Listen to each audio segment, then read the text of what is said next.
ছায়া ভূগোল ও পরিবেশ ক্লাস 9। তোমরা এই বইটার পঞ্চম অধ্যায় প্রশ্নোত্তরগুলো করার জন্য কমেন্ট করেছিলে। তো দেখে নাও এই অধ্যায়ের পঞ্চম অধ্যায় অর্থাৎ চ্যাপ্টার 5 এর প্রথম পার্ট। প্রথম প্রশ্ন, আবহবিকারের ইংরেজি প্রতিশব্দ ওয়েদারিং কথাটি প্রথম উল্লেখ করেন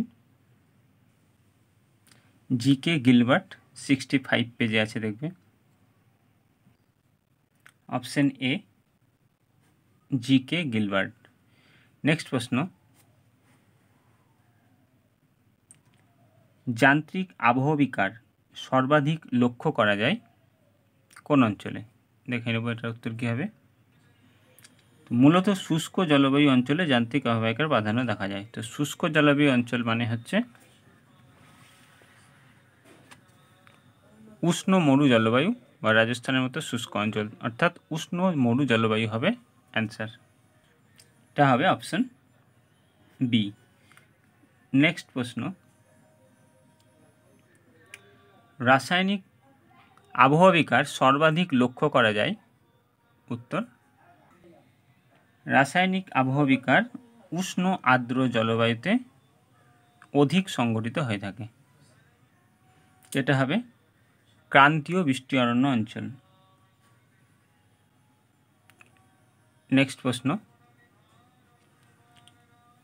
তাহলে উষ্ণ আর্দ্র হচ্ছে ভিজে, তাই জন্য ক্রান্তীয় বৃষ্টি অরণ্য অঞ্চল। নিম্নলিখিত প্রক্রিয়াটি যান্ত্রিক আবহবিকারের প্রকারভেদ নয়। তো কোনটা যান্ত্রিক আবহবিকারের প্রকারভেদ নয়? দেখে নাও উত্তর। এই উত্তরটা আমি এই বইটা থেকে দেখাবো, রণজিৎ গড়াঙের যে ক্লাস 9 বই আছে সেখান থেকে। এই যে অন্যান্য আবহবিকারের যে পদ্ধতি সেটাই হচ্ছে সিটিং। এটা হবে অপশন ডি।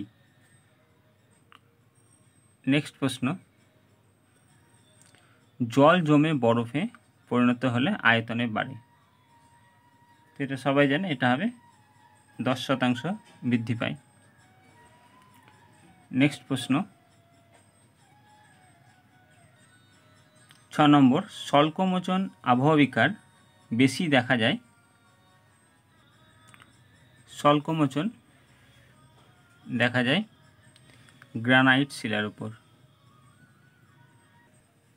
উত্তর অপশন সি, গ্রানাইট।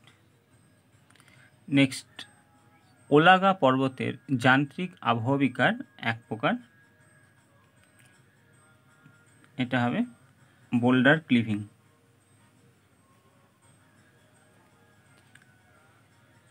নেক্সট, শিলার ক্ষয়ীভূত পদার্থের স্থানান্তরকে বলে। তো মূল স্থান থেকে যখন অন্য জায়গায় স্থানান্তরিত হয় তখন সেই প্রক্রিয়াকে বলে পুঞ্জিত ক্ষয়। এটা হবে অপশন ডি। নেক্সট প্রশ্ন,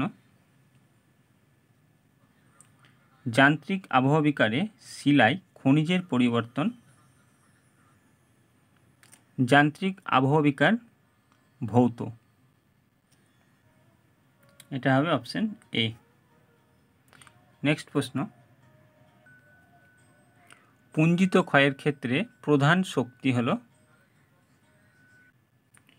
পুঞ্জিত ক্ষয় প্রধানত অভিকর্ষজ টান। তাহলে অভিকর্ষজ অর্থাৎ মধ্যাকর্ষণ। তাহলে এটা হবে অপশন বি, মাধ্যাকর্ষণ।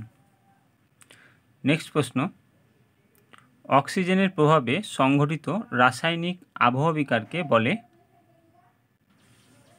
অক্সিজেনের প্রভাবে যেটা হয় সেটা হচ্ছে জারণ। এটা হবে অপশন সি। নেক্সট প্রশ্ন, বিষম প্রকৃতির সিলিকেট খনিজ দ্বারা গঠিত শিলায় যে আবহবিকার হয় তা হলো। এটা হবে ক্ষুদ্রকণা বিসরণ, অসমসত্ব, ভিন্ন প্রকারের। তাহলে বিষম প্রকৃতির এটা হবে ক্ষুদ্রকণা বিসরণ।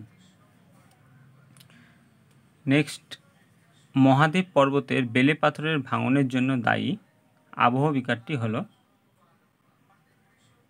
এটা হবে তুষার কিলক। নেক্সট, ধৌতকরণ প্রক্রিয়ায় মাটির কণা সমূহ যে স্তরে সজ্জিত হয় তা হলো, ধৌত প্রক্রিয়ার দ্বারা চলে যায় এই প্রক্রিয়াকে এলুভিয়েশন বলি। তাহলে এটা হবে অপশন বি। নেক্সট প্রশ্ন, আবহবিকার প্রক্রিয়ায় প্রধান চালিকা শক্তিগুলি বা শক্তি হলো, তো চালিকা শক্তিগুলো হলো আবহাওয়ার বিভিন্ন উপাদান। তো এটা হবে অপশন বি।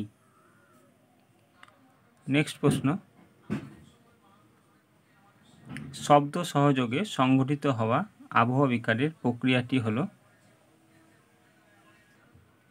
ক্ষুদ্রকণা বিসরণ সশব্দে বিচ্ছিন্ন হয়। তাহলে এটা হবে অপশন বি। নেক্সট প্রশ্ন, অঙ্গার যোজনে সাহায্য করে, তাহলে অঙ্গার যোজনে সাহায্য করে CO2। তাহলে এটা হবে অপশন এ।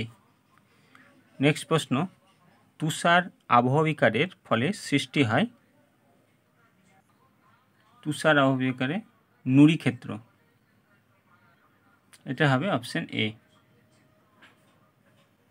নেক্সট প্রশ্ন, নিম্নলিখিত যে পদ্ধতিতে মৃত্তিকা সংরক্ষণ করা যায়, তো মাটির সংরক্ষণ বৃক্ষরোপণ। এটা হবে অপশন বি, বৃক্ষরোপণ। নেক্সট প্রশ্ন, চুনাপাথর গঠিত অঞ্চলে যে ধরনের আবহবিকার বেশি কার্যকরী তা হলো, এটা হবে আর্দ্র বিশ্লেষণ, অপশন এ। নেক্সট প্রশ্ন, শীতল জলবায়ুযুক্ত অঞ্চলে এবং উঁচু পার্বত্য অঞ্চলে যে ধরনের আবহবিকার বেশি দেখা যায়, উঁচু পার্বত্য অঞ্চলে তুহিন খণ্ডীকরণ। এটা হবে অপশন এ। নেক্সট প্রশ্ন, বৃষ্টির জলের মাধ্যমে রেগোলিথের উপরের খনিজ পদার্থগুলি নিচের দিকে চলে যাওয়ার প্রক্রিয়াকে কী বলে?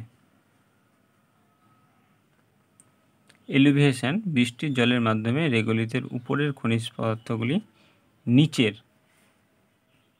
স্তরে ধৌত প্রক্রিয়া দ্বারা চলে যায়। এটা হবে অপশন এ, এলুভিয়েশন। তো আজকে এই পর্যন্ত, এরপরে আবার নেক্সট পার্টে নেক্সট প্রশ্নের উত্তরগুলো নিয়ে আসবো। ভালো লাগলে চ্যানেলকে সাবস্ক্রাইব করে রাখবে। নেক্সট পার্ট প্রয়োজন হলে কমেন্টে জানাবে। লাইক শেয়ার ও কমেন্ট করতে ভুলবে না।